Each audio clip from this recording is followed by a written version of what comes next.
You're now tuned into STWF TV, the Parlay Perspective. The Parlay Perspective.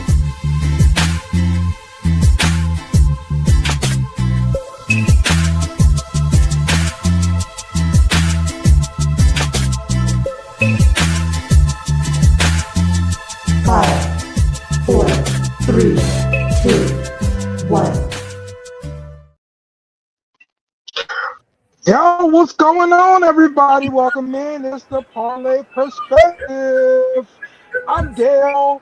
We got Coach Lee in the house. Coach. What's up, brother Dale? How you doing tonight, man? Oh, good. Oh, good. Unc in the house. What's going on, Unc? Ring the alarm, boom, boom, boom, boom. Yes, sir. I'm in the building, and shout out to Coach. He got us singing. I thought he was about to end that with Grand Rising. You know what I'm saying? We're like, what up with you, brother Dale? Grand Rising, sir. Grand Rising. What's down with you, Coach? It's always good seeing you, brother. How's it going? I'm good, man. Having technical difficulties, but we here. I don't see any technical difficulties. I definitely understand the technical difficulties. it wouldn't let me upload any of the slides. Even right now, my picture's froze right now. Oh, well, at least you're not digging in your nose, so. I get it, man. I trust me, I get it, man. Still getting everything tweeted out and what have you. But, it's a Christmas Eve, and we're going to be having some games tomorrow. And for sure, we're going to be doing some picks today. Facts. So. But I mean, before we get the show started, man, I mean, like, it's Christmas Eve. So how was it that, how was the shopping out there in Arkansas, man? Like, was the traffic bad? How's Christmas Eve treating you? I try not to leave my house around this time because, like, the Christmas traffic started getting bad, bro. And before you know it, you upset because of the person in front of you. Why the person in front of me gonna use their brakes so much? Like, I ain't got no problem with using your brakes. Just use it behind me. Facts. Hey, what up? Shout out to you, Sandy Third. Appreciate you tapping in with us. We got Gone, everybody tapping in with us from YouTube. But yes, one of my biggest pet peeves is someone that has to come to a complete stop to make a right turn. Any kind of turn, yes. Into a parking lot. That is so frustrating to me. But yeah, man, like, one of the craziest things what was going on for me, this holiday season is seeing all the cashiers in Walmart. That freaked me out. Because out here in Dallas, it's all self-checkouts. So when I seen all these these cashiers, I said, oh shit, the world's ended. I seen, cashiers and not many self-checkouts open. So what they doing? Checking people out with the iPad? No. I mean, because shout out to New Orleans. When I was in New Orleans, like, I freaked out because out here in Dallas, we have a lot of self-checkout. So when I went to New Orleans, I said, oh shit, there's no self-checkouts. What are all these damn people doing? I was freaking out. Like, I was sweating, my anxiety was up. I was like, God damn, I was in COVID. So my job. The cashier was like, nigga, what the hell is wrong with you? Like, where have you been? You know what I'm saying? I'm like, you're supposed to be a computer. So I told her, hey, I'm in Dallas. And she was like, yeah, they pulled out all the self-checkouts because of theft. Oh. Yeah. So, in New Orleans, it's all about cashiers now. So for me to see it come, migrate and making its way out here to Dallas, where it's nothing but self-checkouts, is scary. Yeah, self-checkouts out here too. I work at Walmart. Yes, I work at Walmart.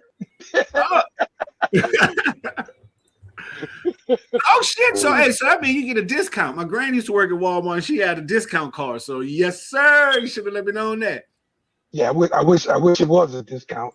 Yeah, no, I work at Walmart as a self-checkout person.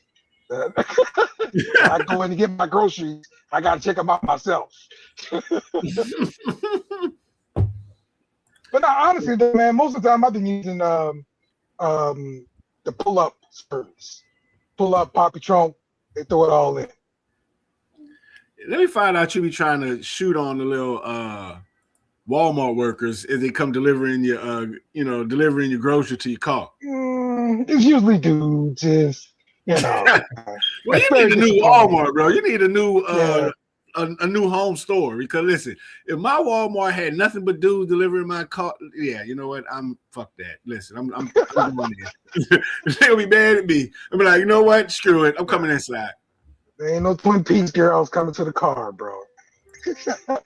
Shout out to Sonic. I think they were the first ones with the they had the little chicks on roller skates coming to your car, man. Shout out to Sonic. Yeah.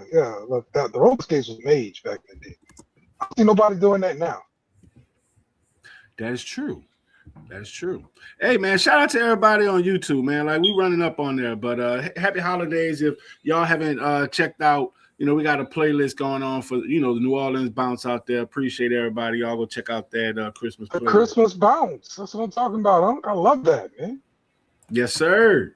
So, fellas, let's get into this, man. So, speaking of love it, man. So, we got a little bit of college football drama that's still alive. Can you hear me okay?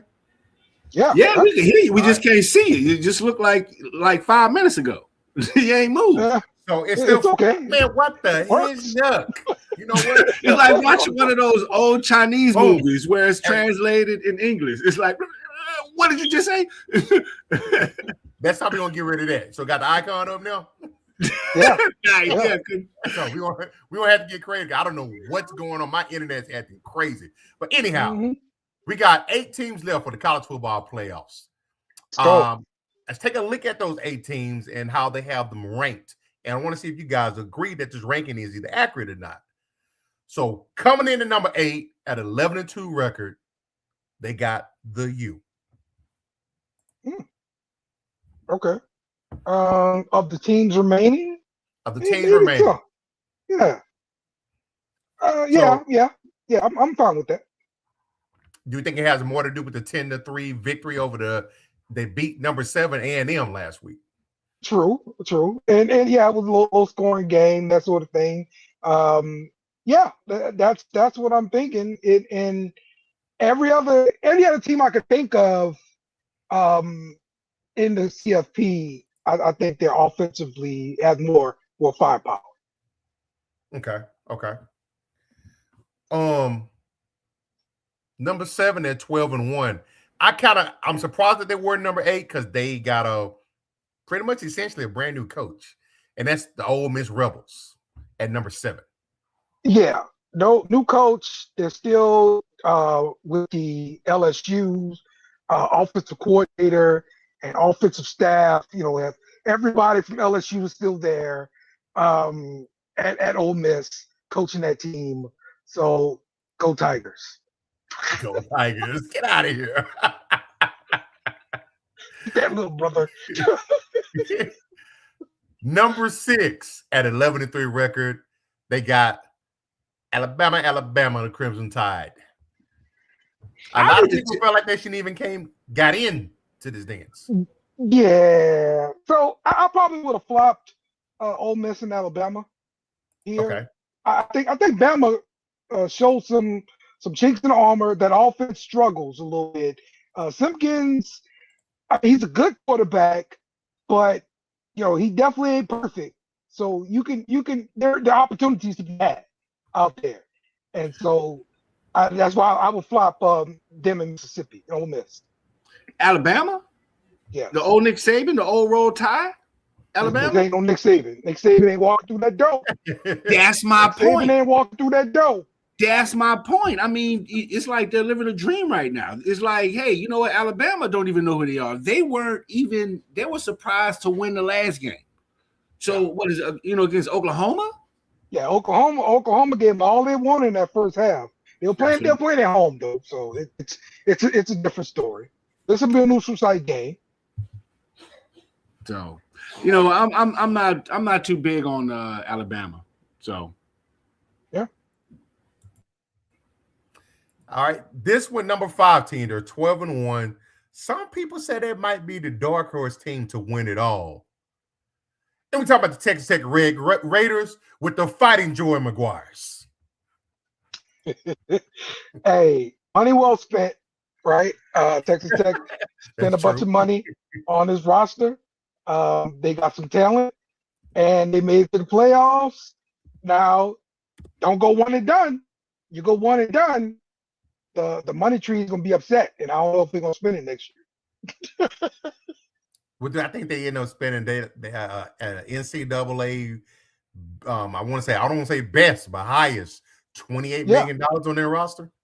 Right, exactly. So, look, fans. I mean, look, rich boosters are just fans with money.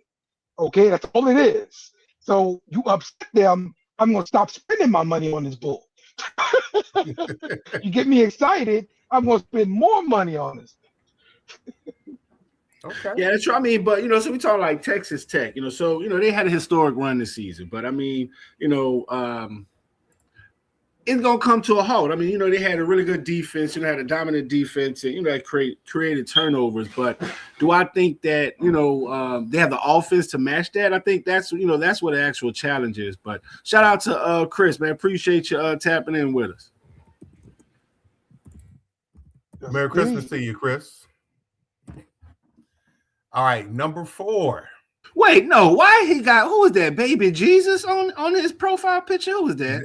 I thought that was the Lord's Supper. What is that going on right there, Chris? What is that? That's Jesus with the kids. That's easy Jesus, man. He in the spirit of the holiday season. Well, pour me up a glass of E&J, goddamn me, easy Jesus. Not a glass of Erkin jerk. Yes, sir. Shout out to my Vatos, man. That's what they call easy Jesus. Number 4 at 12-1. They got to buy 800 uniforms. The Oregon Ducks. Yeah, look, that's their brand, and those uniforms, like, hey, they making things happen out there in Oregon. Also, another team that spent a lot of money on the roster. They got a nice recruiting class in 2 years in a row. They're in the playoffs, and this is everything they want. So let's see you come out of the second round, though. That's what I want to see. Can you do it? That's true. Of course. I mean, now, unlike the last team with just, Texas Tech, this team actually has an offense. You know what I'm saying? So, they, Dante Moore was a prolific in the playoffs. He had like 300 yards for multiple touchdowns. So, I mean, I think this team, because at the end of the day, they say defense wins championships, but I mean, offense, of course, they fill the stands and they actually win. You got to put up points to win a game. So, do I think that this team has the firepower to actually get this job done? I do, but do I think, does the coaching staff, are they able to, make moves on the fly? Yeah, I think they can. So I think, this team actually has a good, a good chance for a late playoff run. Okay. Ducks.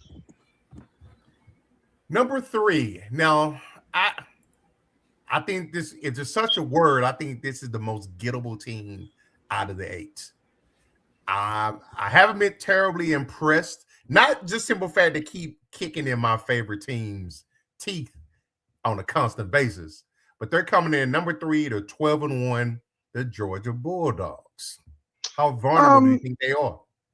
People talk about the offense, not being explosive, that sort of thing. I agree it's not explosive, but Georgia plays good defense, and they're trying to play complementary offense, and that's all they're trying to do. I've seen Georgia come out with a lot of 2 tight end sets, 3 tight end sets. They're going big. They're trying to run the football. They short passing game. It's nothing really really outstanding on offense. So as long as the defense keeps showing up, this formula can win. But like we saw with the pros in Denver, when that offense doesn't show up and your defense has an off day, there's trouble to be had. But I got Georgia coming out this side. Okay. I was about to say that. Like, I agree with that. One thing, it's the SEC, baby. You know what I'm saying? Like, listen, anything SEC, I'm going with it. Shout out to Sean Alexander. I met him one time. and at the barbershop out here in Dallas. And one thing he said was like the SEC, the whole, that whole division is just like the pros. It's so fast paced, unlike, other divisions, other conferences. So the thing I'm saying is like every team in the SEC has the ability to win it all, so shout out to Georgia Bulldogs. They have veteran leadership at the quarterback. So with that right there, and like what Dale said, they have the ability and the propensity to move the ball. So I think hey, I'm going with Georgia. Yeah. So not only did they say how they just came back and whooped the ass on Ole Miss 43-35. So I mean, There we go. All right, we're up to the top two. Both these teams faced each other in the Big Ten title game. Yeah. One of these teams is defending national champions currently. So coming in number 2 at 12-1 is the Ohio State Buckeyes. Number 2. Oh, Jake. Does that hurt? Does that hurt, Jake? Because it should hurt. Okay. All right. Screw your Buckeyes. All right. I don't care. Screw the Buckeyes. Indiana won the Big Ten, and if you see Indiana again, Jake, you better run. How about that? I would tell you like two things, that come to mind when I hear anything Ohio. That corny ass Ohio, when they make the little O, and how the fans make the little Ohio. Yeah, that's corny. And also who they. So I am against any goddamn thing Ohio. So Right. I don't know, man. I like me some Cincinnati chili. I got nothing. It's gonna all come down to food. You get my belly, you got my heart. Nobody ever. I didn't even know they had chili in Cincinnati. All I think was it the Cincinnati, that old show, that Cincinnati. Sorry, yeah, it was a radio show. But yeah, it's like cinnamon in the chili. That's what it is. Yep, cinnamon and chocolate. What? Yeah, it do have a lot of cheese on it, Chris. I don't put all that cheese on top. It comes with a lot of cheese. The cheese is where you're drawing a line, and my man says cinnamon and chocolate. Exactly. Well, Drawing a line at cheese. That's it's not. It has a little bit to do with me, but also my loved ones. Fair enough. Makes sense. I'm gonna fire up the box, baby. Yeah, fair enough. But hey, everybody in the chat, let us know what y'all think about Ohio. So, I think, Ohio gonna have they got a pretty balanced, high-powered offense. So, I mean, they're ranked number 1 in a lot of, different rankings. So, they're, to me, they might be the favorite. Well, Coach, looking like 30 minutes ago, sir. It's hell frozen. Ohio State. I have no idea what's going on. But no, I mean, they're dominant on defense too, so Ohio State defense been suffocating throughout the year. It's like opponents like just getting 100, total 106 points total allowed. That's the fewest in the, the lowest in the nation. So I think Ohio, they're a favorite. You can't look, as much as I don't like them, they're looking good on the field though. Okay. So the obvious number 1, the Big Ten current champions, 13-0, with the reigning Heisman Trophy winner, Fernando Mendoza, the basketball school, Indiana Hoosiers. Signetti said, Google me. You heard me? Google me. That's what that man said, all right? How y'all feel about that chance of winning it all? I mean, look, he brought Indiana back from the grave. I mean, that is the most. He brought it back from the afterlife. They've never been a thing. They're Frankenstein. That's what he did. Yeah, but they could be losing their coach. I'm hearing he's got an interview with the Giants. Ooh, Signetti. So, yeah, that's breaking news for me. Look, all I know is it's got to be a terrible career choice.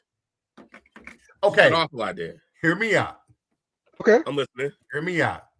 He's rumored to possibly being the Giants coach. Currently, as it stands, the Giants have the #1 overall pick. Do they dare take another quarterback? We've seen this exact situation happen before with the Cardinals.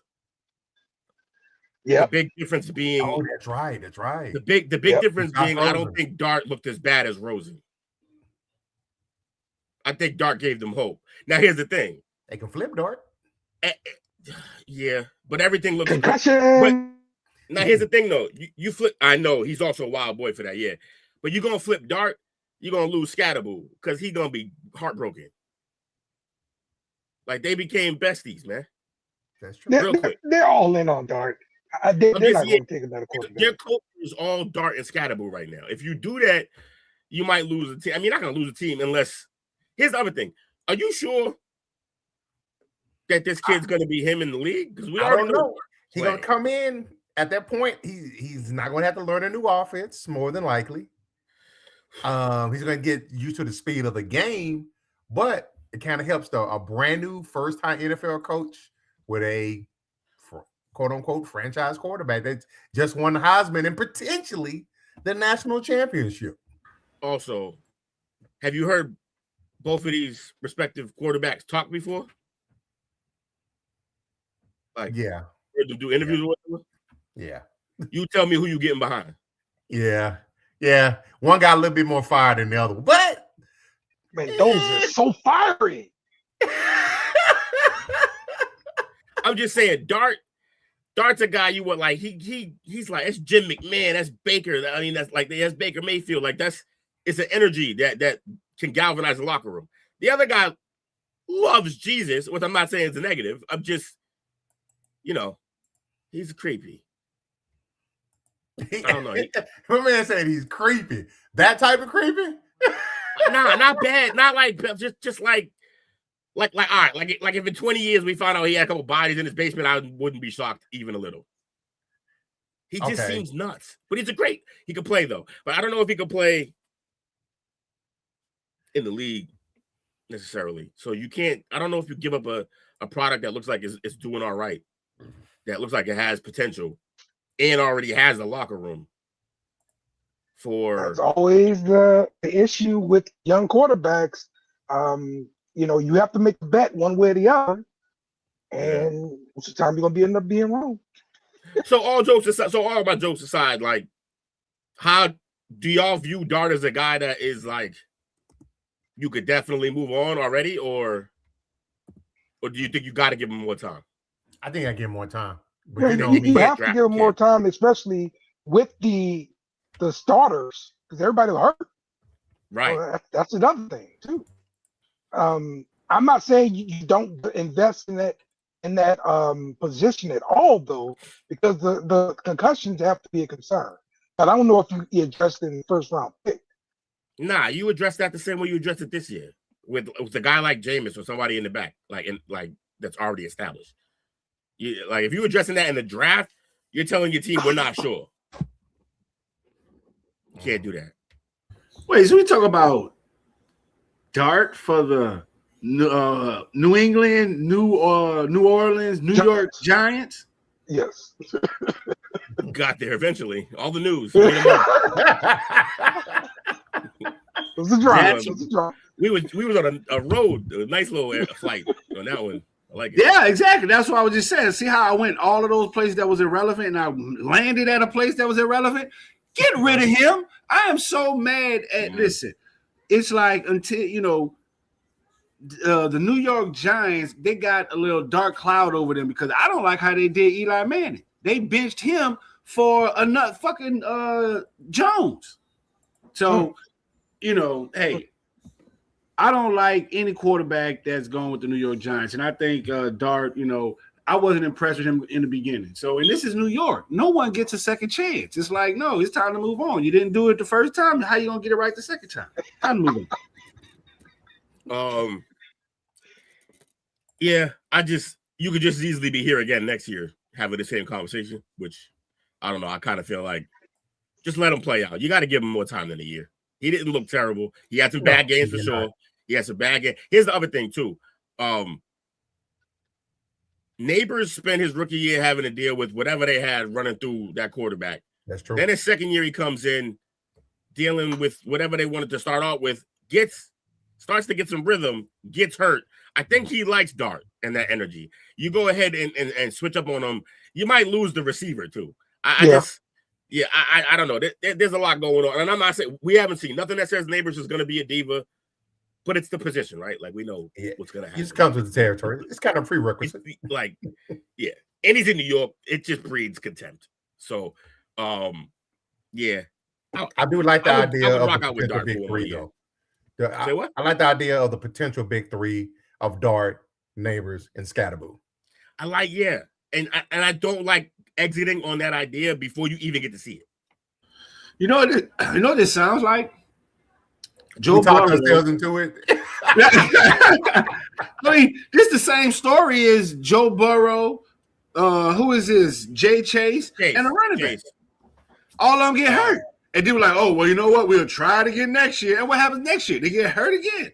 Well, it's a little different. They're a proven product. They can keep going because they've been to the bowl with those two. So it's like, I mean, it's a little more proven. But I understand what you're saying. But I feel like the Bengals, you get a little more leash because y'all actually went to a bowl with these two after they just won a national championship together. So they can do it together. They got the pedigree. Right. Yeah. Fair enough. All right, so a lot of games coming on tomorrow. A lot of games. We got some NFL games. We got some NBA games. Which ones are y'all looking most forward to watching? Nobody cares about the NBA. Move on. Says Dale. Facts. Says me too. I'm with sorry. that. Have you seen the NFL games they were given? Yeah. Doesn't matter. Yeah. It does matter. You can either watch. I'm in my fantasy Cowboys championship. and Commanders. I'm in my fantasy championship. I'm watching. They got me. So you can watch the Cowboys and Commanders. You made the championship with that team? I did. Phenomenal work. I backed that ass up into the championship like 2 years in a row. He's on his He's in the Diddy League. My team is terrible. Bro. That's why I asked, because I remember you telling me, and I was like, that's not a good team. So we got 3 games in the NFL. We got the Cowboys Commanders at 1 on Netflix. Yes, sir. We got the Lions and Vikings at 4:30 on Netflix. And then you got the Broncos and Chiefs at 8:15 on Amazon Prime. All of these games almost meant something like 3 weeks ago. Yep. Now, on the other side, which is one that Will and myself are probably, well, more than likely, we are, you know what? The one that Will and I are the most excited about, even though my Cowboys are playing, you got the Cavaliers and Knicks at 12. Yeah, it's a wild game. That's early, too. You got the Spurs and Thunder at 2:30. That's the one. You're looking at heating up. That rivalry's heating up. Yeah. That rivalry, you're looking at potential Western Conference Finals right there. Nobody cares. Then you got the Mavs and the Warriors at 5. Mavs Warriors, yeah, I like that. They don't care about that. Like you got the new guard and the old guard in that game. You got, you got Flag who's trying to carry that torch eventually, and then you got Curry who's not trying to give it up. And speaking of the new guard, old guard, at 8, you got the Rockets and the Lakers. Yeah, let's go Rockets. And then the nightcap at 10:30 Eastern Standard Time, you got the T-Wolves and the Nuggets. Man, I'm watching B-ball tomorrow. Yeah, it's better matchups, man. Just across the board. Just across the board. And the funny thing is, the matchups that the NFL had were supposed to be good, but they suck. There's like no playoff implications for almost any of these games unless like Denver loses and the Lions lose. But the Lions aren't going to lose. They're not even the starting quarterback who wasn't already great. Ain't playing for the Vikings. Our championship games, I gotta watch it. Nobody cares. See, that's what nobody cares about, your fantasy team. That's what you don't understand. Oh, y'all care about it. If there's something that are you sharing the money? I'm saying, are you sharing the money? Answer the question. You're going to watch Answer the question. If you sharing the money, oh, nobody care. Yeah, don't nobody care about the fantasy team. It is a free league, STWF free league. I'm in the championship for. You're stressing up free. Get out of here. That is one of the He's championships. I competitive. said one. Competitive. See what I'm Oh, saying? you went 2 championships? One. Yeah, that's right. That's right. Because I'm good. With a terrible ass team. That sounded so convincing. That's a terrible ass team. It was like I'm in good. the mirror in the morning because I'm good. I got you. You can do Right. this. I got freaking Rodgers starting that quarterback for a championship game, son. Let's go. Okay. In 2025. Sure. Let's go. It's about All 10 right, years late fella. on that, but You Next heard me. up, because tonight we're blowing through this show so everybody can do what they need to do on their end. But how hanging out with us, why they got us. Pro Bowl selections came out this week. Pro Bowl? Talk about Pro Bowl? Are you kidding me? Pro Bowl? Pro Bowl. So Just was trying to there get the any game. snubs, first of all, any snubs on there? I ain't even see the list. Let me Okay, I got you. yeah, okay. So for the Pull it up, AFC, Jimmy. for the AFC, Like Rogan. for the AFC, we have at quarterback Josh Allen, Justin Herbert, Drake May. Your boy made it, Will. Oh yeah, Drizzy. Yeah, of course. Take me out, put Burrow in. Of course, Drizzy made it. Now for running back, A-Chain, James Cook, Jonathan Taylor. Who was the first one? I have my earbud out for a second. A-Chain. Yeah. Oh. Yeah, I got no problems with those. I bet Miami got a problem with that. They don't want him playing. They don't want him playing as it is. They got Well, one It's fullback. not gonna be an actual game. So Not a game. Not a game. Not a game.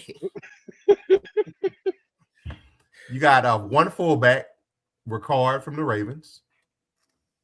who cares? But you got 4 wide receivers. You got Chase, Yeah. Nico Collins, Zay Yes. Flowers. Congrats to BC. Shout out to Zay. He That's ain't actually scoring touchdowns surprised. for me this year, but he was getting Right. catches. He was balling. And the SMU Mustang, Cortland Sutton. Sutton. Yeah. Yeah. Sutton, Mr. I'm not fast, but somehow always open deep. Yeah. Yeah. Flowers is a surprise just because, like Will said, it's not enough scores. Catches and yards. That's it. Your tight ends, you got Brock Bowers, who's going on injury reserve. And you got Travis Kelce, who was the leading vote getter out of all players. And we know what drove that. Yeah. Wonder why. Was his name on the punch card Kelsey Swift? Kelce Swift. All right, your tackles, Joe Alt, Garrett Bowles.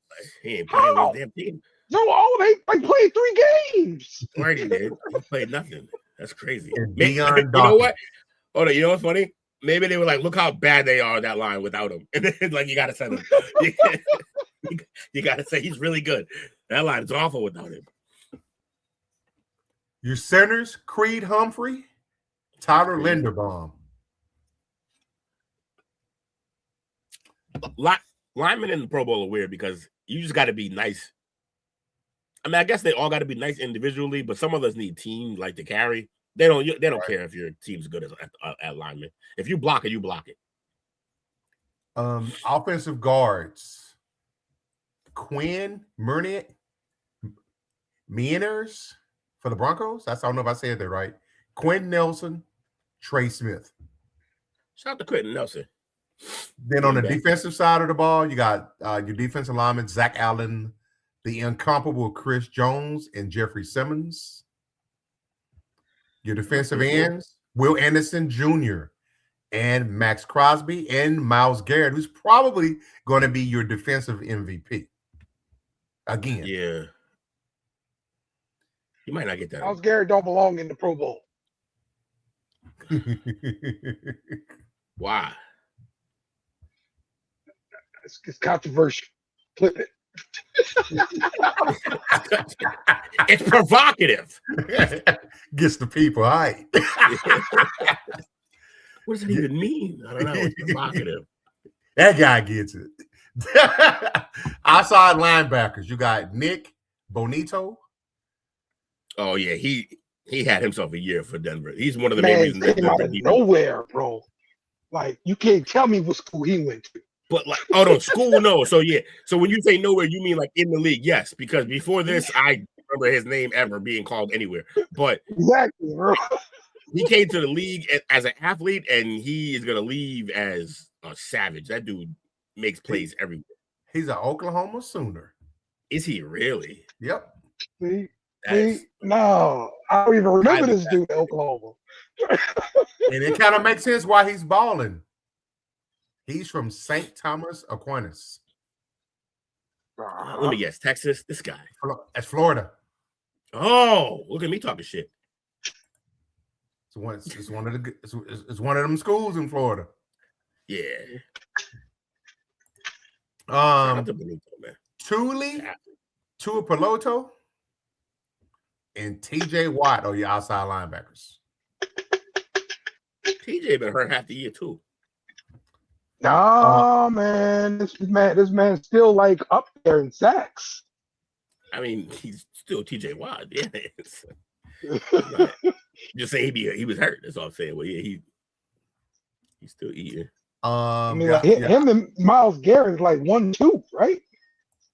I mean, Myles Garrett won, of course. In terms of like pass, right? Yeah. Brian Burns getting up there too. Couple guys. Yeah. But it seems like any game you watch with these two, bro, like they gonna make an impact on the game. Like they don't have all. Yeah, they're just their records. Like no matter, even if they're not getting a stat, they're annoying somebody and messing up like plays. Cam Jordan good, but like you don't see him for some games, you know. Yeah, he mad old now too, though. Exactly. Yeah, but he's still balling. It's nuts. That position, man. For your linebackers?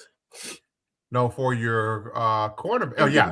I'm sorry. Interior linebackers. You got Azeez Al-Shur for the Texans and Roquan Smith, as Dale just said. Yeah. That'd be Roquan.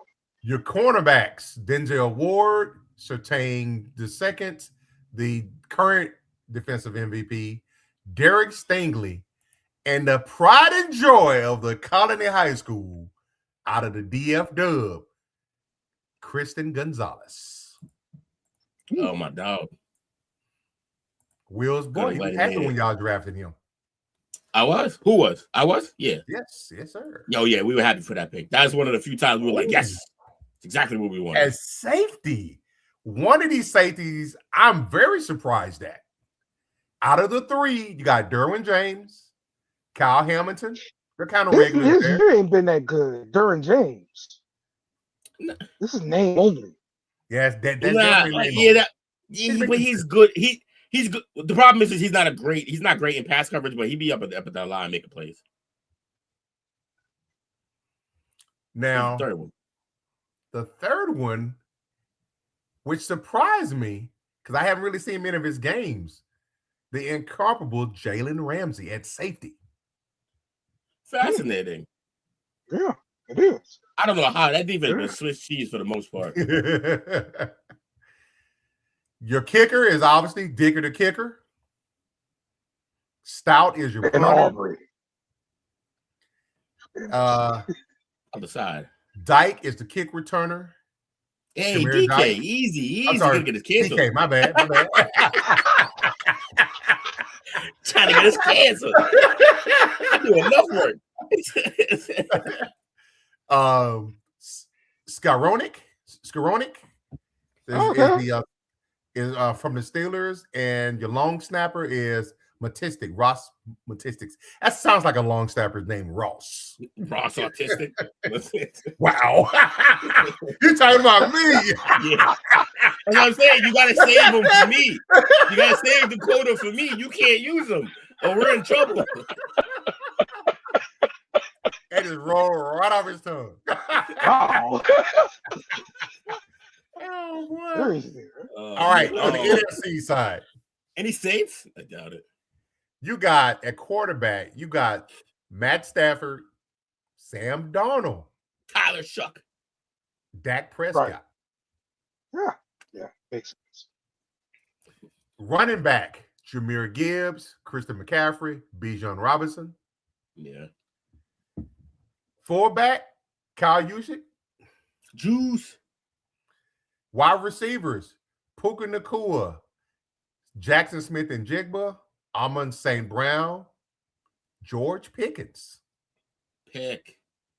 It checks out. He had a year. Tight end. Are you in these? Tight ends. I love both these tight ends. George Kittle and Trey McBride. Definitely better be McBride. Yeah, I wouldn't let neither of them play though. Your tackle, anything.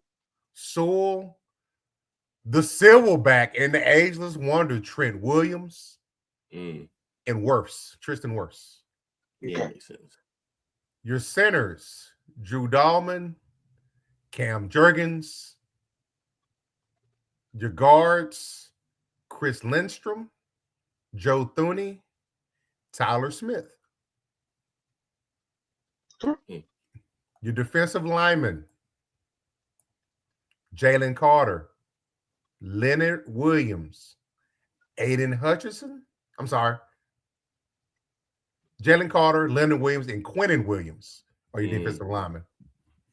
Defensive end, Aiden Hutchinson, DeMarcus Ware, and Michael Parsons. Marcus Ware. Lawrence. You got two former Cowboys. Oh, my bad. Scared the shit out of me. Like, where did he come from? I was like, yo, did I time travel? Dream the last 6 years. I had to make sure y'all was paying attention. Yeah. Hell, man, no Cam Jordan, dog. I'm surprised no Cam Jordan. He's a man. He's 40. Yes. Outside linebackers, Brian Burns, Jared Verse, Byron Young, to both Rams. Yeah. They cooking. Interior linebackers, Zach Bond and Jack Campbell. Cornerbacks, Cooper DeJean, J.C. Horn, Quentin Mitchell, and Devon Witherspoon. Wait, doesn't Quentin Mitchell play for the Eagles too? Mm-hmm. Wow. Two cornerbacks. Okay. All right. Safeties, Kevin Byard, Antoine Winfield, Buda Baker. Checks out. Your kicker, obviously Aubrey. Your punter, Tress Way. Kick returner, Rashid Shaheed. Yeah. Special teamer, Luke Gifford. And your long snapper, John Weeks. All right. Any surprises or snubs there, gentlemen? Obviously, Dale felt like Jordan should have been on there. Yeah, I like see Jordan over Marcus Lawrence, baby. Let's do that. What were Flowers' stats? Flowers, the receiver? Yeah. His stats for this year are 1,043 yards, 2 touchdowns. Diggs should have got that spot. Right. Is that why you asked that? That was a rhetorical question, wasn't it? Yeah. Diggs should have got that spot, especially because although they both got time to add their stats, but like Diggs heated up later. I think he has a few more touchdowns. It's not like he has a lot of touchdowns, but he has a few more, and he's behind like 60 yards. But his impact on the team, he's on a much better team. Like they're playing better, and he's one of the main reasons. He's a huge leader in that locker room. On top of making plays, yeah, it should have been Diggs, or at least not Flowers. 2 touches is crazy. Yeah, you know what? I had to double check when I read it. That don't look right. Pro Bowl with 2 touches, like it's crazy. Dallas Goedert is kind of a snub. At tight end, I get there's just 2 spots. I get that, but I'm just saying the guy's got 10 touchdowns on a year. Go along with 583 yards, man. That's a big one. Okay. They give him And Bowers. just comparison, Devontae Adams got 14 touchdowns. Yeah, but to be fair though, like Bowers had to survive Geno. That's Pro Bowl worthy enough. Yeah, I mean that's NFC AFC though. But you say it's just Who just else the is AFC had McBride and he had who's the other one, coach? Kittle. So maybe kick Kittle hurt behind out. That was the other one. Yeah. Kittle. I don't know. Kittle balls. So Goddard over Kittle. That's my vote, coach. Let me see Kittle stats. Who Right over quick. Kittle? Goddard. Dallas Goddard. Yeah. Kittle's got 599 yards, 7 touchdowns. Goddard got 583 yards, 10 touchdowns. Yeah, and one of them blocks. Listen. I'm all ears. There ain't no stats in here for blocking. I knew you were going to say that. I'm all ears. No. Yeah, there might not be a stat accounted for the Pro Bowl. What I'm saying is like their numbers aren't far off of each other that you start questioning like what the actual player's doing, and one of them's doing more. He's also had injured quarterbacks.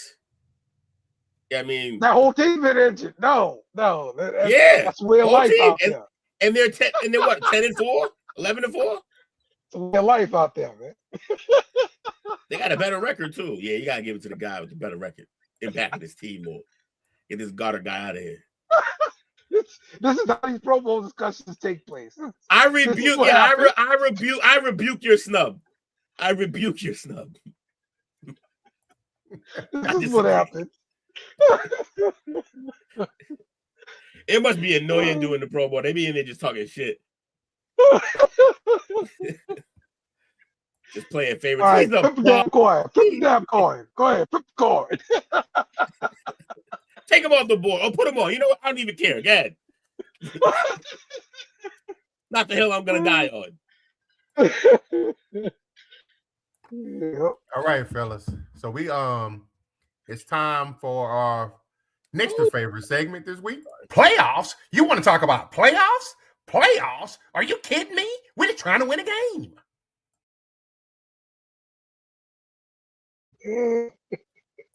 So for this week, I wanted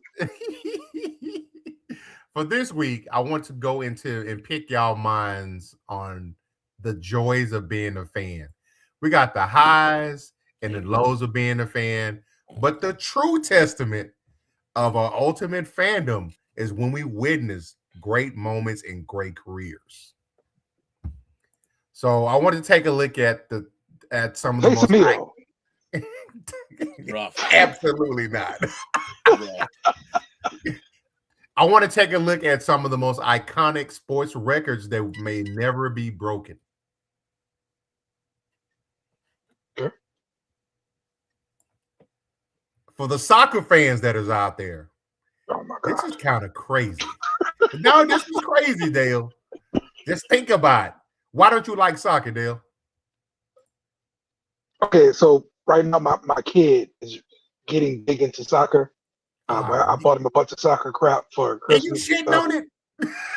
Well, I'm just saying we always have this debate, and now you're talking soccer, and I'm like, oh my God. Gotcha. That's what it is. Hey, quickest way to get into soccer, play a bunch of FIFA. Yes. Yeah. Like you'll get addicted to playing the game, and then with it will come just learning the players. And then once you learn the players, you're in on any sport. That's really the way in is finding players you like. Yeah. Play FIFA. Fun game too. I'll whoop on you though. I mean, I'm sure you would because What? I know nothing about soccer. Well, the reason why I asked that is the one that jumps out right off the bat. Lionel Messi, who some consider the greatest soccer of all time, Yeah. scored 91 goals in a calendar year. Yeah, in like 2 or 3 leagues, I think it was. He was going crazy. That's crazy, considering those are usually low-scoring games. You know what's crazier? What's that? He's 100% what you would consider a pass first player. Oh, really? Like he's like Gretzky in that. Like Messi? Oh yeah. Messi's like Gretzky in that sense. Like he can score with the best of them, but his true like oh my god, like ability is how much he sets other people up. He's very much like Gretzky. And when it goes down, like when you add the points to it all, like there's gonna be, you could take away like his goals, and he's still gonna be all-time leaders and stuff because of just his assists. So Messi's different. Oh wow! Yeah, which makes that record crazier. That is. So it could have probably been 25% higher. Because I'm telling you, I guarantee you, if you go back over all the goals or all the games in that season, if you just the goals and the assists, you're gonna see assists where he could have scored and was like, "Here, dropped it off, just drop it off something pretty." Like could have been goals for sure, and he just like, "Nah, this is what we do, make the team better."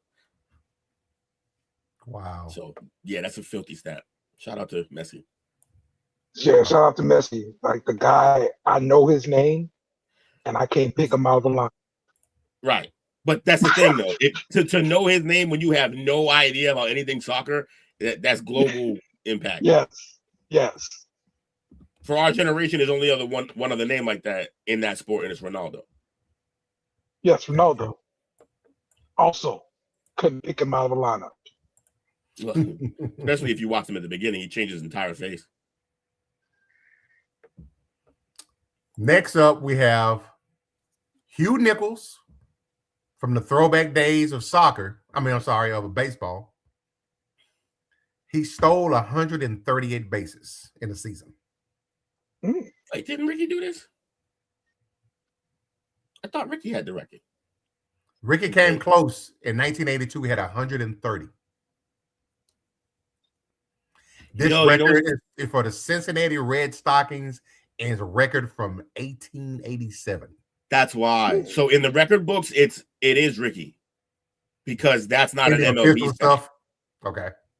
I think that's like an AB, like with basketball ABA or like NFL. Wasn't there two NFL leagues? I mean, two football leagues that they came together. Wasn't there an AFL? Yes, there was. Right. They don't count them AFL stats because one league absorbed the other. Who said prank Christmas gift? Fill a stocking with fake blue chews. Just in there failing. Fake blue chews that somebody said they popping off and they not. That's crazy. That's nasty work. You gonna cause a divorce doing shit like that. Yeah, but if it works, we're gonna let you know it's all in your mind. Oh yeah, but then that might be a whole other argument though. Like that, it's been what you been focused on. That is true.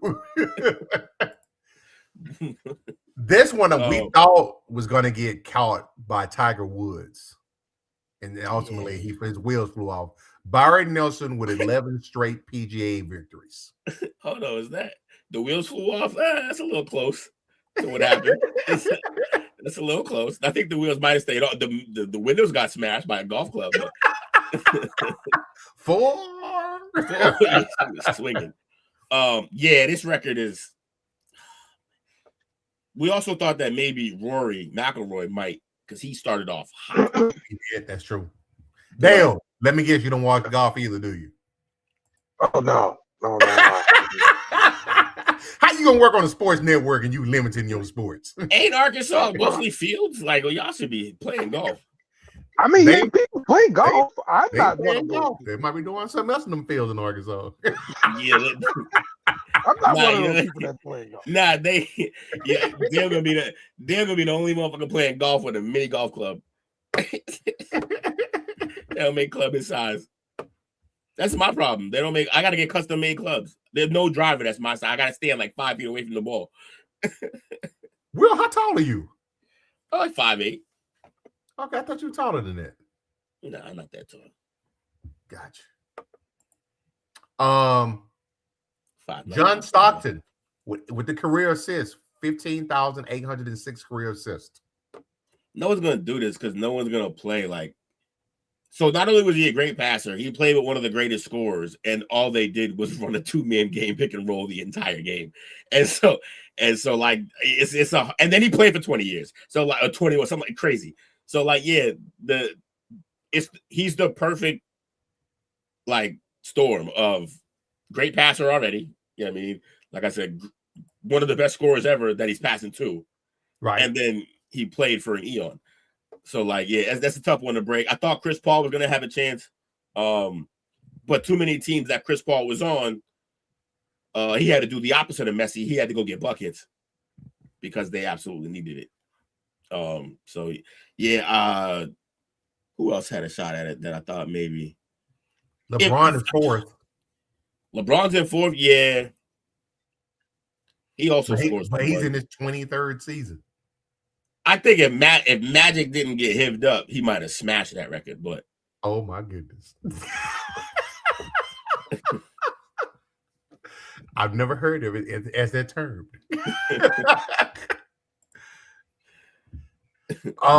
This one I don't think is going to be broken either because of the way that they do load management. AC Green played 1,192 consecutive games.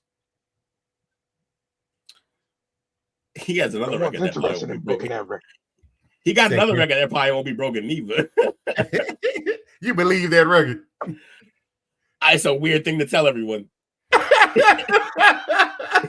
If it's not the case, it's a weird thing to keep like it's hit like we had two ends of the spectrum because he was lying. If he was lying in one direction, and then I think Wilt was lying in the other.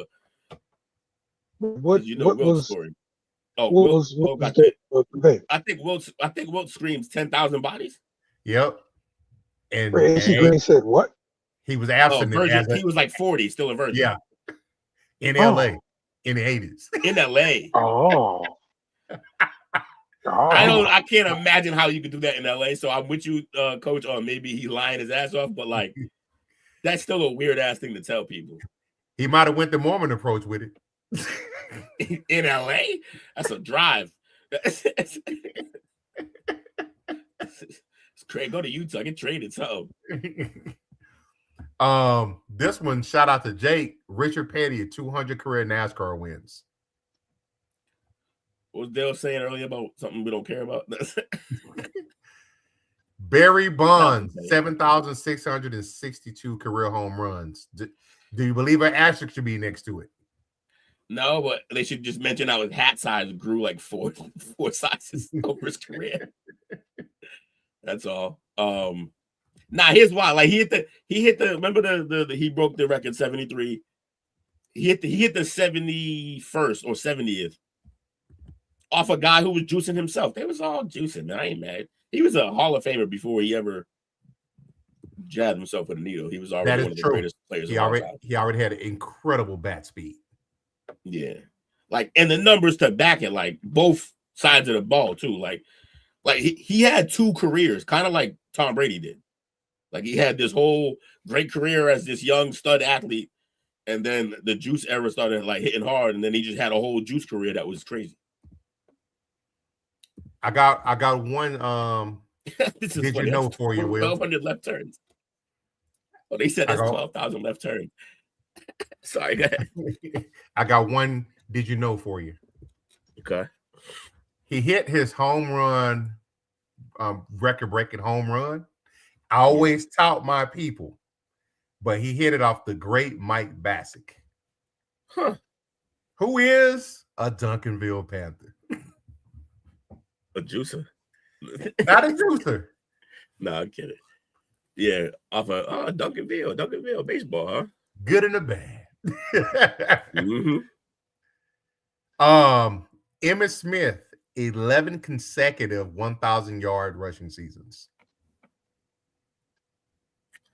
Nah, the way the game right now. The way the game is played, running back now, it's not. It's the committee, but it's also like because they go by committee. Because you can still do it while going by committee. You can get 1,000. 1,000 not the hard part. The hard part is lasting because of the way they play it with committee. When you're in there, everyone is just balls to the wall, running like as hard as they can through the wall. Like there's no self-preservation. It's head down for everything. I just don't think the bodies make it anymore. think the game is played at too high of a intensity. Now, that being said, we've had some of the longest careers in recent eras, but they're quarterbacks. They're highly protected, most of them. So, Okay. It's Michael Irvin, a movie star. Yeah, Michael Irvin is whatever he wants. It depends on Plus what cocaine. it depends on what his drug of choice is for that day. Yo, my man got to stop getting down on all fours during these games, though. He had trouble getting up. Yeah, and it's just, what are we doing? He's a man. He's 60. Yeah. Mike in good shape, man. That man pumped He's up. in great shape. He'll never get fat on that coke. Simone Biles with 30 world championship medals. Yeah, she just smashing everyone else in the face with medals. Jerry Rice with 22,895 receiving yards. You said 31 medals? 30. My fault. I had to go back right quick. 31? 30. Oh, 30. How close do you think the medals are to weighing more than her? Absolutely, they do. Just saying that's about 90 pounds. That's what it's an impressive ass stat. Like that's a stat in itself. Will anybody have enough medals that it weighs more than them? Shout out to Simone Biles. Work your weight in gold. Yeah, literally though. It's crazy. All right, what was the next? Oh, my fault. It hit my head. I had to say this. Jerry Rice, 22,895 receiving yards. Free agency ruined the attempt to get to these numbers now. I think number 2 is Fitzgerald, if I'm not mistaken. And unironically stayed for probably the longest with one team. And he played 17 seasons, 17,492 yards. So he's still about 4 to 5 seasons behind Jerry Rice. To be fair, he had like 3 more seasons in him. I kid you not. Absolutely. Absolutely. He could have played. And he never played. Rice played with at least 2 Hall of Fame quarterbacks. Yeah. And Rice also just kept playing.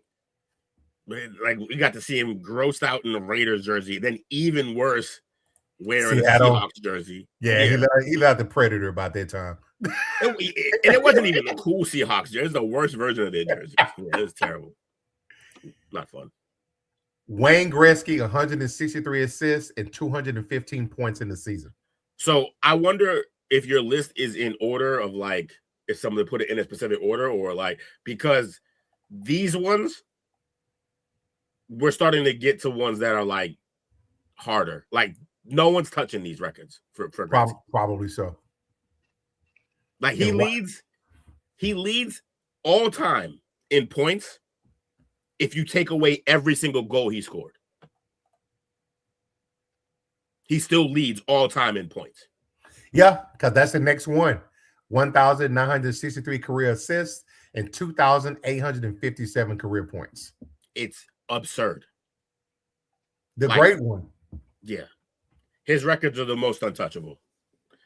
His are untouchable because of how great he is, and then there's some baseball ones that are untouchable because the game has changed.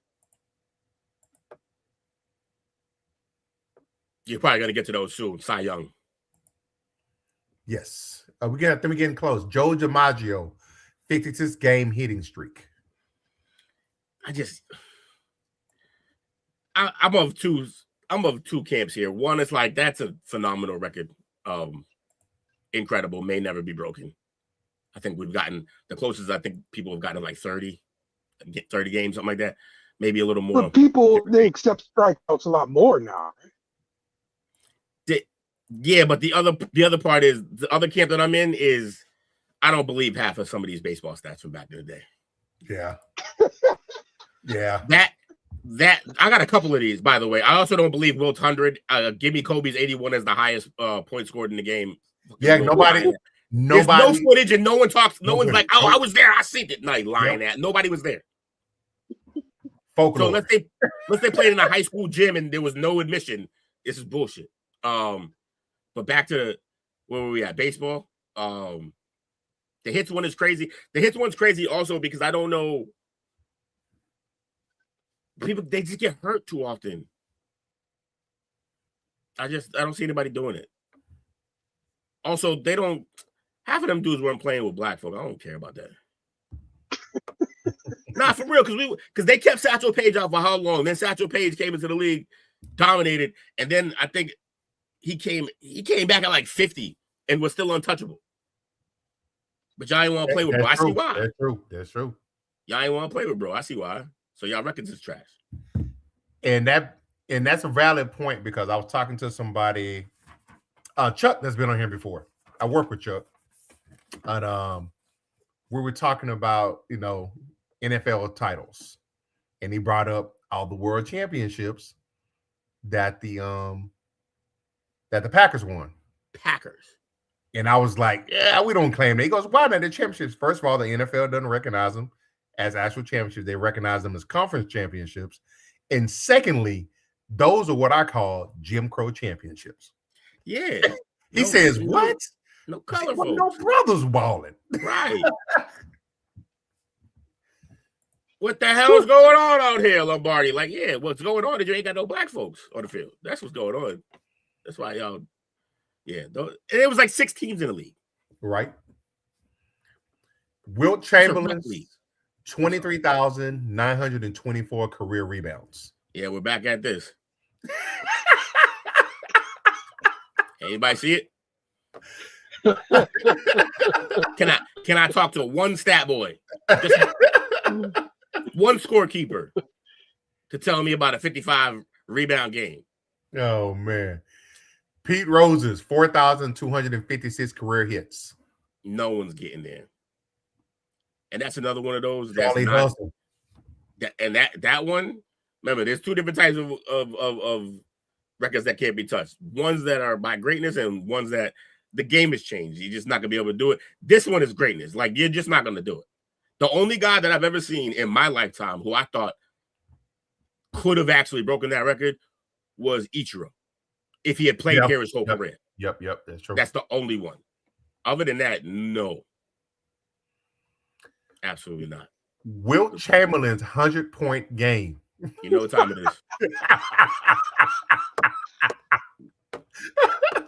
is. Ricky Henderson's 1,406 career stolen bases. Guys don't steal as much anymore. The game's all about the long ball now. And then now that they got the pitch clock, it's gonna drop, I think, even more because you don't get time as a base runner to play mind games with him. Because that's the thing about Ricky. Don't get me wrong. The reason why they added a pitch clock is because pitchers are fucking divas and they want to sit there and cry all damn game. And they also want to hold the ball to play mind games with base runners and mind games with the hitters. And so everything that they were doing that was taking time was all mind games, except for when it came to guys like Ricky, Ricky was playing the mind games. You can't mind fuck me, I'm mind fucking you. That's what Ricky was on. And Ricky had them dudes terrified. Like, there were so many plays that pitchers would be up there just fine. Pitchers having a great game. Ricky get on base. Now it's wild pitches and balls in the dirt and throwing to first base and overthrow. Why? Because they knew that if he got on a single, it was basically a triple because he could steal both bases. True. It was that good. And he would just play with their mind. But because they changed, they got the pitching clock now, you're not going to have players being able to do that and get rhythm on pitchers like that. So that's never going to be broken. Oh, I like this record, by the way. This is a great record. I filed this in the Wilt file, but it's still fun. This is at least fun. It's not, and no one has to fight this one because it's not an actual record. But Wade Boggs supposedly drank 73 beers on a flight one time and then went out and played a really good game. Crazy work. Yeah. Emmitt Smith's 18,355 career rushing yards. Yeah, it's just, he was like 34, still a running back. So UConn's 111 game winning streak. NCAA women's basketball. I want to say absolutely not, and I think we're going to stick with that because of NIL. This will never happen again. Yep. Agree. This next one, I definitely is not going to be broken. Boston Celtics 8 straight championships. See, but if I'm going to be a consistent human being, I know where you're going. The league was just like it was Bill Russell versus like one other. I think did Will play in the same era? He might have been a little before, but like, yeah, you know, What was he there? playing against, What was there? He was playing against cashiers, like Walmart clerks. UCLA's men's basketball 7 straight championships. NIL. UCLA's 88-game winning streak. NIL. It's never going to happen again. None of these.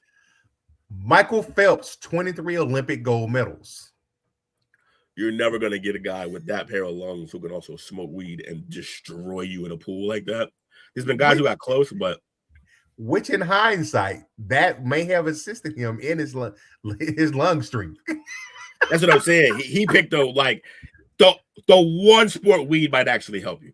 It's just like 16. It's crazy. Cal Ripken's 2,632 consecutive games played. Oh, hell no. No. Just, there's too many drugs to do in this world. There's no way anyone plays it. It's just, no one's going to, there's just too much other stuff to do. Holy smokes. Now I see why they got the award after him. Cy Young's 511 pitching wins. When I say that, like, no one's even going to reach 300 again. Like, I'm not exaggerating. Like, no one's going to reach. So when I was working at Fenway, there was basically a countdown for basically the last 4 or 5 guys left in the league. It was actually more like 3 guys. 3 guys left in the league who had a chance, a possibility to get to 300. This is never happening again. Well, interesting that you mentioned that. That's why we work well together, fellas. Mm-hmm. Is Justin Verlander still active? Yeah, I think he's the last one. 262 wins.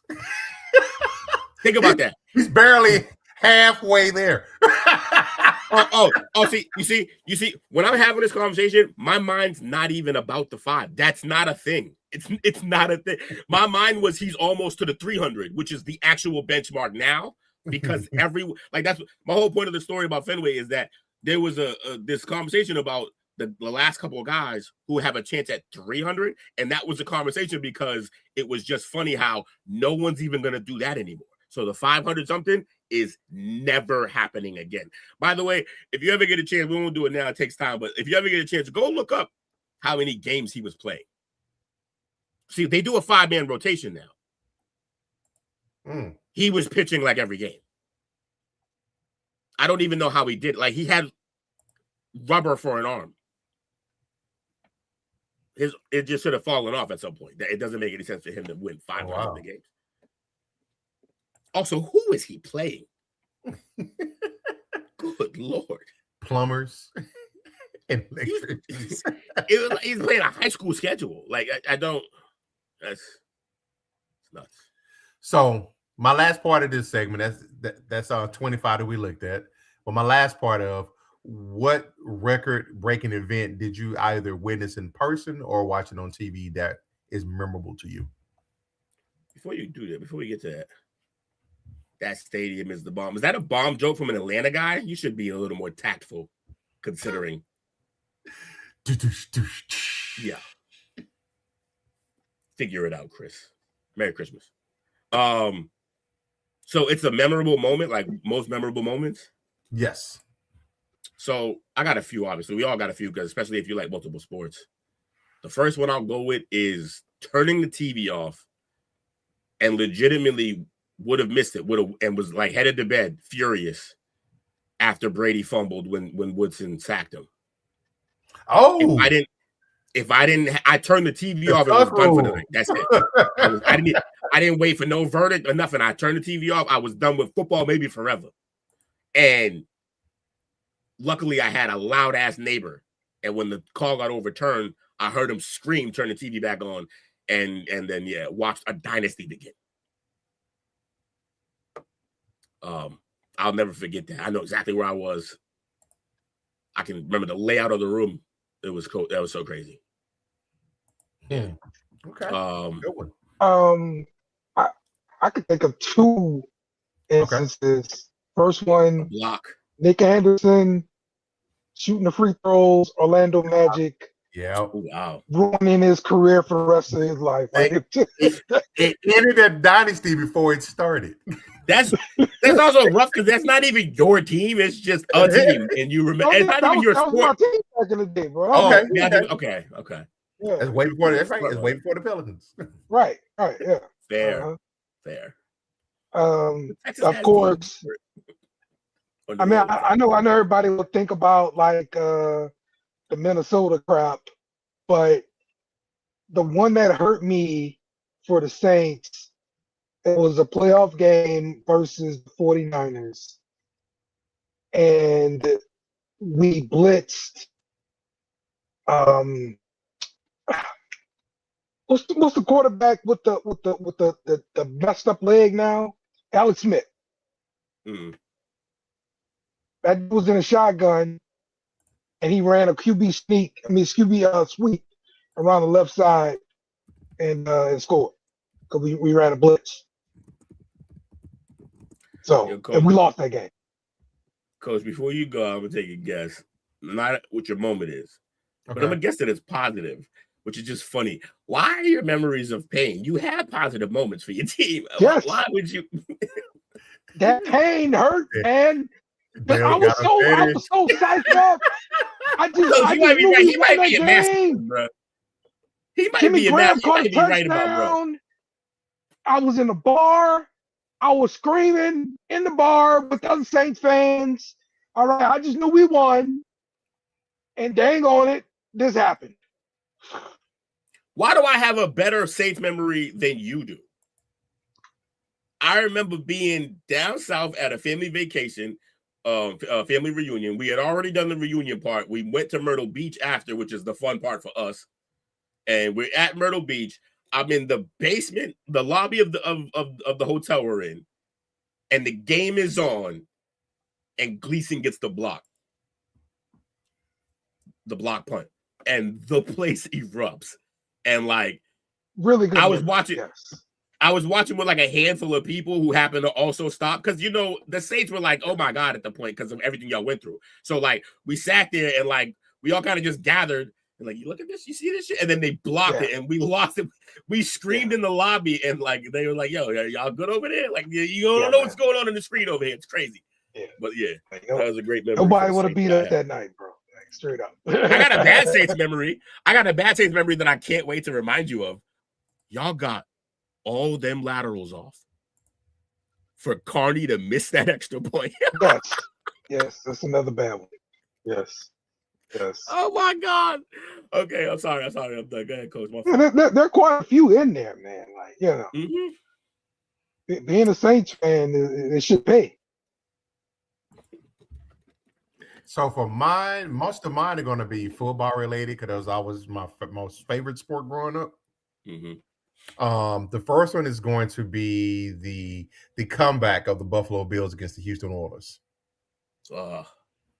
Because that should have been, a lot of people, they say I'm crazy. That should have been an all-Texas Super Bowl of Houston versus the Cowboys, and I think Houston would have beat Dallas that year. And maybe they wouldn't have spent the rest of their lives being little brother. What if that means the Oilers stay? It could, yeah. It could, probably does. And that's like a championship to get a team in the city to be like, you can stay. Well, yeah, because they left because they wouldn't build him a new stadium. You build a champion a new stadium. Yep. So in theory, a la Laura Miller in the Dallas Cowboys, but I digress. The second one is it's a positive one for me. Tony Dorsett's a 99-yard run with only 10 men on the field. Dang. He's like, I don't even need y'all to block, you bums. Just move. Everybody get out my way. Who was missing? You know what? They've never said who it was. But when you go back and count it, it's only 10 men on the field. 2 to 1, it's got to be a receiver. Probably so. And you can't believe how a young Coach Lee was running around my parents' living room in excitement. But the last one, The last one broke my heart, and it almost crushed me forever. I'm doing my chores. I'm setting this up preferably. I'm doing my chores. Mama wanted me to run with her to the store real fast. I'm like, I don't want to go to Cowboys playing. We go to the store. She's like, it's all right. They winning anyway. We go to the store. By the time I get back home, I found out we had just witnessed something that goes on to the day to be known as the catch. As I walk in the house, I see the catch as it's being completed with Dwight Clark catching the ball over Everson Walls. See, this is why he holds soul. This is why he holds Montana in such high regard. He broke him. He broke me, man. He broke him. My God. Well, that's funny. That's good stuff. Trying to think of other like great. I mean, there's a personal sports moment, not even me playing, but I told the story before, but in case anybody hasn't heard, I was y'all said, like I said, I worked at Fenway. And my first couple of years there, I was not what you would call an exemplary worker. I would be often late, often not even show up, no call, no show. I wasn't taking the job serious because it felt like a summer job. But yeah, I just didn't go one day. I just got way too high with my cousin at his crib and got a headache and didn't feel like going, so I didn't go. That day, my guy, Clay Buckholz, my favorite player on the team at the time, throws a no-hitter. So I no call, no showed on no-hitter. And no-hitters are like, they happen, but they seem like they happen a lot because you're watching it from ESPN, which is covering the whole league. But individually, as like a team, they don't happen a lot. So like to miss that while working there was unbelievable. Then another day comes along like a month or two later, and I'm about to do it again, bro. I'm like, yeah, I don't really feel like going. But I thought about the shit, and I was like, nah, yo. Last time was a no-hitter. Who knows what I'll miss? So I got up, went to work. John Lester throws a no-hitter that night. So I ended up getting to see one. It wasn't my guy that I got to see, but I ended up getting to see one. And it was one of the craziest feelings. Yo, everybody, when a no-hitter's happening, everybody stops working. Like, because once you get to like the 8th and 9th inning, the concessions are shut down. And then in terms of if you're watching the seats and like the ushers, no one's moving. So you don't really have to work. So everybody's watching. There's nobody actually working at the game anymore. Like I remember running up behind home plate, standing in the aisle, and I'm like, all right, I'm going to just sneak here. Nobody will see me. All my supervisors were there. Nobody was working. Wow. So like those are the type of like great moments that something like a no-hitter is. Yeah, that was fun. That was memorable. I couldn't believe how no one was working. It was the craziest thing. Like big bosses, not like big bosses who should probably be in a suite in the bowl down where I was. It's history, man. Absolutely. So we have the last one. This is over longevity, but the great coach Tom Landry not only coached the Cowboys for 29 consecutive years, but he had 21 consecutive winning seasons. The importance of that is we're witnessing his record being challenged right now. Mike Tomlin? Mike Tomlin has 19. It's so... I don't want to be a hater. But he is backing into this the way he backs into the playoffs for the last 6 years. Apparently, you can back that ass up into the playoffs. And it worked. It all comes back full freaking circle. I don't want to see my guy Tomlin twerk to get this record is my point. I want to look, I hope he moves on from Pittsburgh because this record doesn't require it being the same team, right? No. Correct. I hope he moves on from Pittsburgh. You know it would be phenomenal just because the timeline is kind of crazy. Andy Reid hangs it up and he takes over the Chiefs. I think then he'd get it. I think he'd get another ring too. Because I think Andy's really old. And there's older coaches, but they're not as big as Andy. You know? Steelers can wipe their ass with the terrible towel. Yeah, I feel you. I'm not a Steelers fan. Although they played us tough. But the Brady era, we kind of own them. Kind of. I'm being nice. It's a prominent franchise. I just, Fair enough. We showed them pity. All right, fellas. It's time to get it. So we're going to wrap this bad boy up.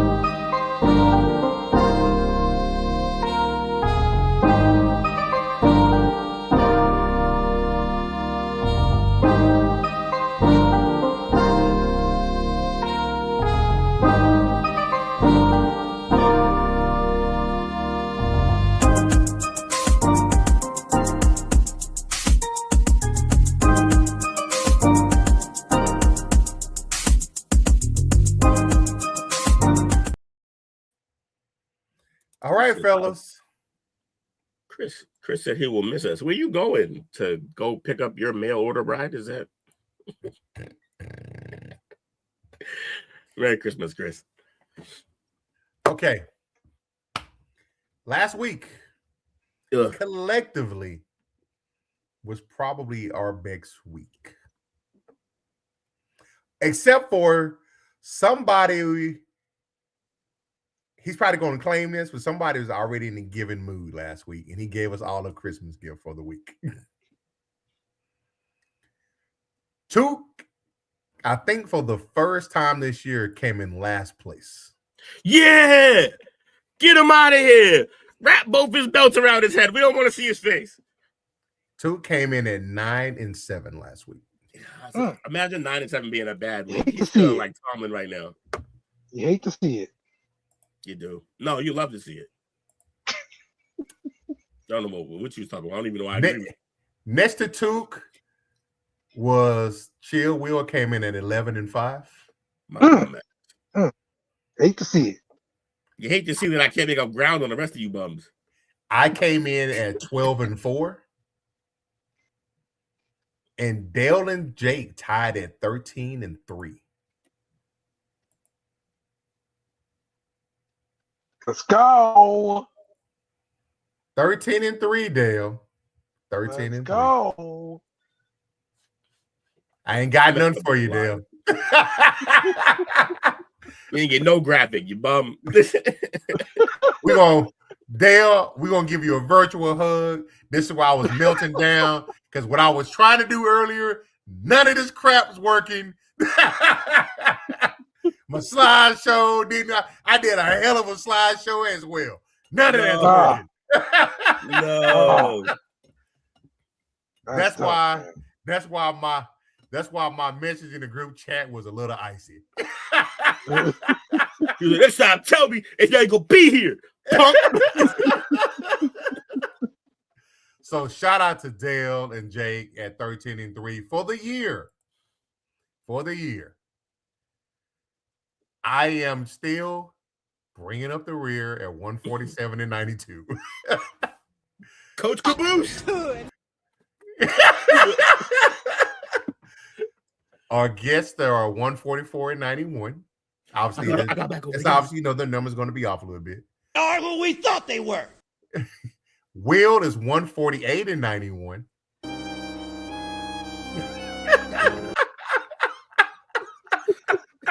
He is on it tonight. Yeah, he got mad at these. He's running out of buttons at this point.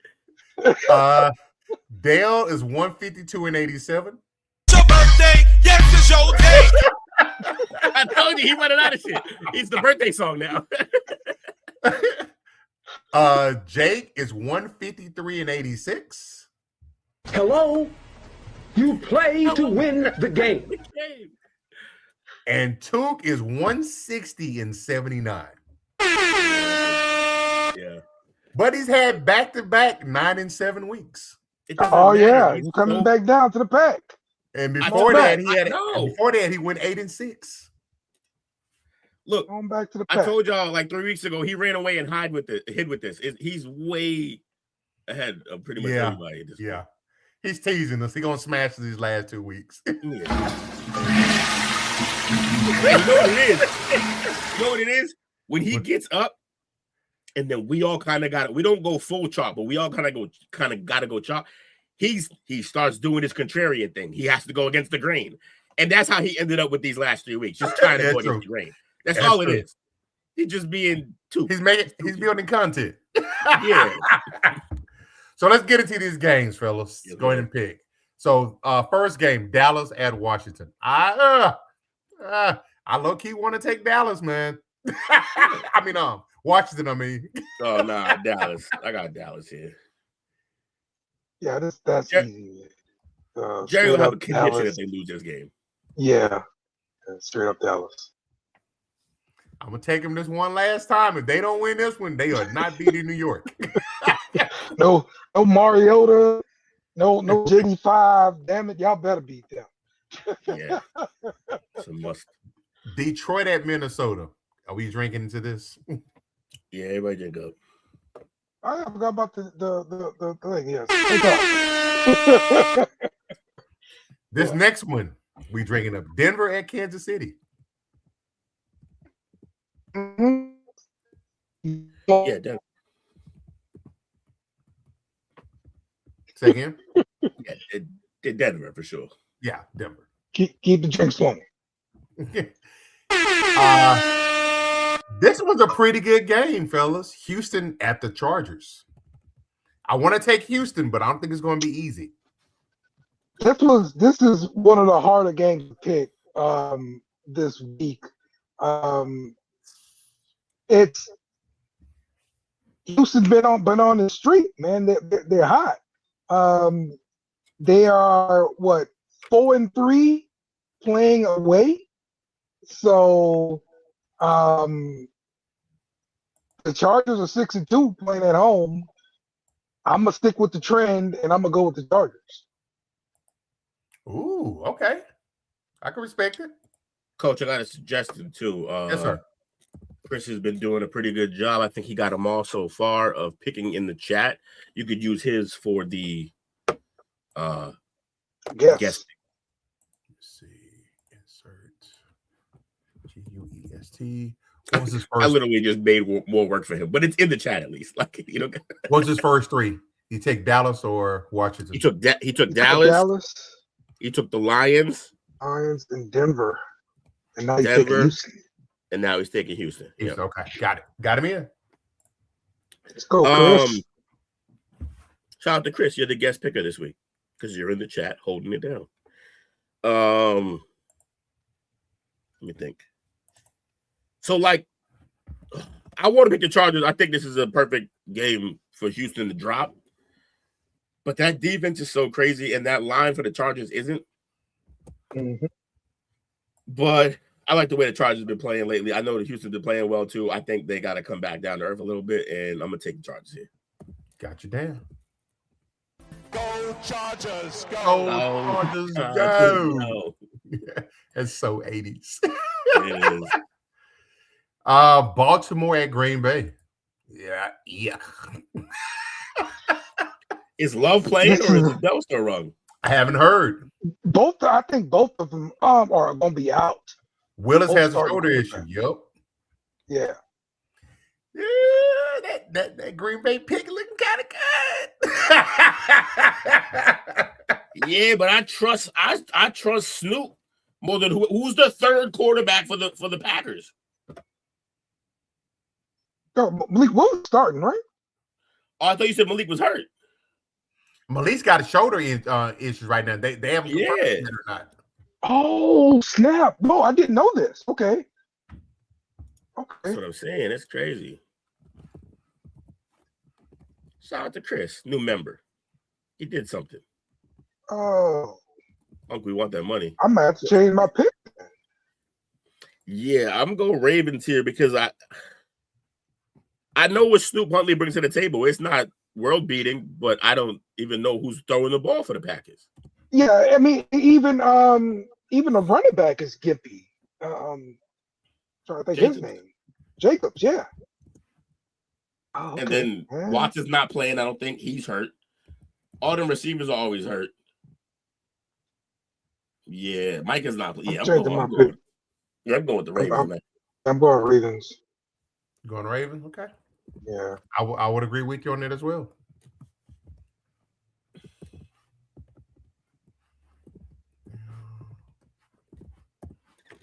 Arizona at Cincinnati.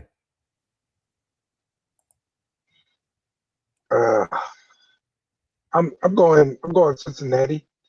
They're gonna put together a couple wins back to back and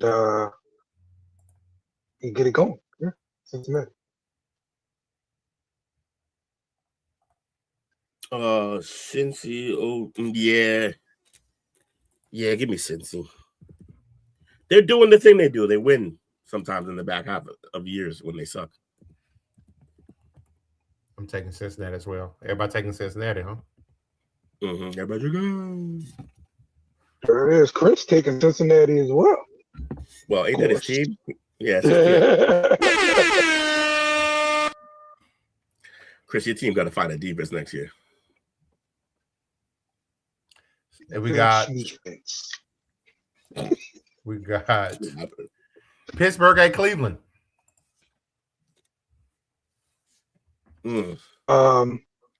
Give me Pittsburgh in this one as well. I think I'm just taking mostly freaking favorites here. I'm taking Pittsburgh also. Yeah.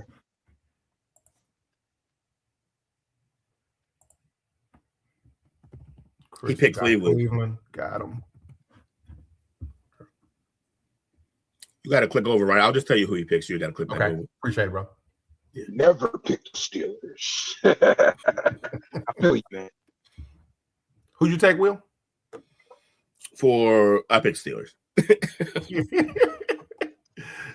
New Orleans at Tennessee. I'm taking Everybody drink up. Everybody drink up. Y'all know what it is. I have become a believer of at least this 5-game winning streak. Yes, I'm a believer. Yes. Thank you. Dale would never admit that. Oh, no, he couldn't bring himself to do it. Jacksonville at Indiana. I'm taking Jacksonville. Yeah, man. Yeah, Indy's Jacksonville. tumbling now. Yeah, Jacksonville. Yeah, I still, man. Shout out to Phillip Rivers, bro. Like he out there. He trying, bro. Yeah, for He's real. serviceable. Yeah. It is fantastic what he's doing. I have seen a lot worse quarterback play this year. I have seen worse quarterback play from guys in their prime. Geno Smith, namely. So yeah, give me Jackson. He scrambled. He's like making plays and stuff. He's 1,000 out there. He looks like, what was the quarterback they used to play for Kentucky back in the day? The big dude? The big dude? Yeah. That's what he looks like. That's yes, he does. The big dude. The big dude. Rest in peace to him. Chris got the Colts. Chris picked the Colts. That was Jared Lorenzen. Jared Lorenzen. Yeah. The refrigerator quarterback. R.I.P. to him. He did pass it. See, he was too big. The big dude. Yeah, they said he got up almost 500 pounds. Damn, son. Wasn't a joke. Seriously? Yep. Yeah, he tried to change positions. Tampa Bay at Miami. Ooh. I might take Miami for this. You kid, they're the gunslingers out there. Pew pew? Oh, pew, pew. Yeah, I forgot. You not a pew pew coach? Nah, pew pew it? Nah, give me Tampa Bay. Yeah, Tampa. Give me pew F pew. that dude, man.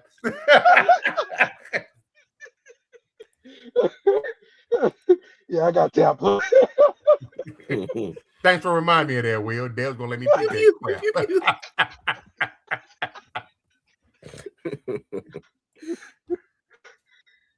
Who you got, Will? You got Tampa Bay also?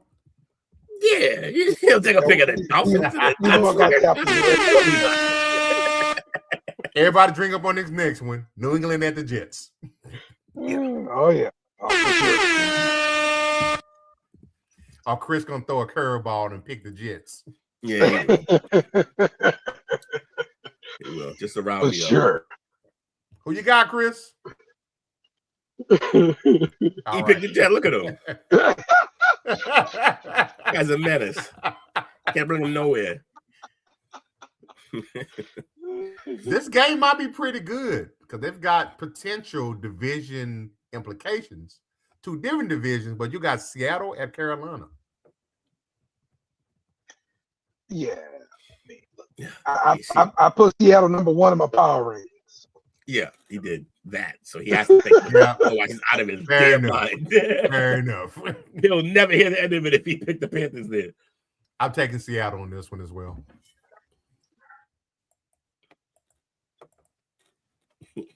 That who Will taking also? Yeah. All right, Chris got Seattle too, so drink up. This next game is part of the Ear Bowl. Yeah, the Giants at the Raiders. The minor key Raiders. I'm taking the Giants. Yeah, I'm most taking the Giants. No, man, you kidding me? Yeah. The Dart's Giants playing, right? have not won a game on the road playing this year. But they have not won one game on the road this year. Who's quarterback for the Raiders? It's still the Raiders, bro. Pete Carroll's about to get fired on his day off on some smoky shit. I mean, some Craig shit. All right. Chris Brown with you. He got the Giants too. So Will got the Giants, right? Yeah. I'm the only one riding with the Raiders. Then I'm crazy. This game is probably could be a good game. Some people might even say a precursor to the Super Bowl, but I doubt it. No. Philadelphia at Buffalo. Let's go Buffalo. Let's go Buffalo. Oh, now we all about these Bills, even though you were shitting on their defense all year, huh? I mean, they still trash. You're like, ain't nothing changed. They still got Superman at quarterback, though. So yeah, there you go. I'm taking Buffalo as well. Yeah, these Eagles, man. Eagles gonna be one and done in the playoffs. Let's taking Buffalo too. Ooh, this is a good game. Chicago at San Francisco. Maybe NFC title game? Yeah, maybe. Possible. Maybe. I think the Rams have something to say about that, but yeah, it could be. Fair enough. And he thinks the Seahawks have something to say about it. So man, I'm having a hard time betting against the Niners right now, especially how they played last week. They were surgical. So I'm taking San Fran because Purdy looks like that toe turf is healed. Yeah, San Fran has the weirdest thing happen to them that they never have happen, and that is at the exact right time, they're healthy. Yep. Everyone is playing, and somehow they managed to like keep the ship afloat. And they're what 10? What are they? 10-3? 11-4 right now, or 11-4. 11-4. That's crazy. They're 11-4, and they didn't have Purdy for a good portion of the season. Shout out to Return of the Mac for holding them down. They still not even fully healthy. Ricky Pearsall not playing. The Florida Gator, my guy, that's their best receiver. He's not playing, and I can't pick against them right now. They're playing too well. Ayuk's gone. Ayuk. We knew I'm so glad we didn't sign that guy. Remember when that was a thing? The Patriots just signed Ayuk. I was like, hell no. I mean, hey, you still got a chance to do it, man. don't wish that upon me, Ricky Bobby. Dale, who you taking? Bears or the Niners? I'm going 49ers. This is pretty much even matchup as far as the home and away wins. But yeah, like you said, San Francisco was winning when there weren't a team. All the backups win, and most of the starters will come back. I'm going San Francisco.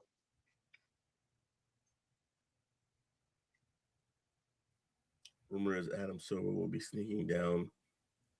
Chris got Chicago. Stealing presents again this year. Called him the Grinch. He's Krampus. Chris got the Niners. What, Chris? Chris, you confused me. Yeah, he said Bears, Chicago right here. Yeah. Now you talk about Niners. So who's you taking? Yeah. Who's You taking both teams, Chris? Thought you taking it for your boy Cicero. Chris the type to make a parlay and pick both teams.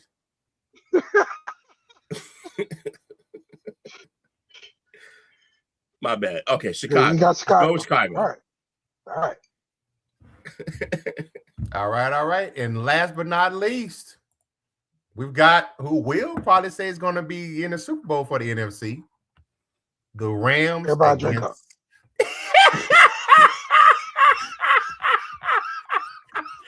Mav rude. Didn't let him finish the sentence.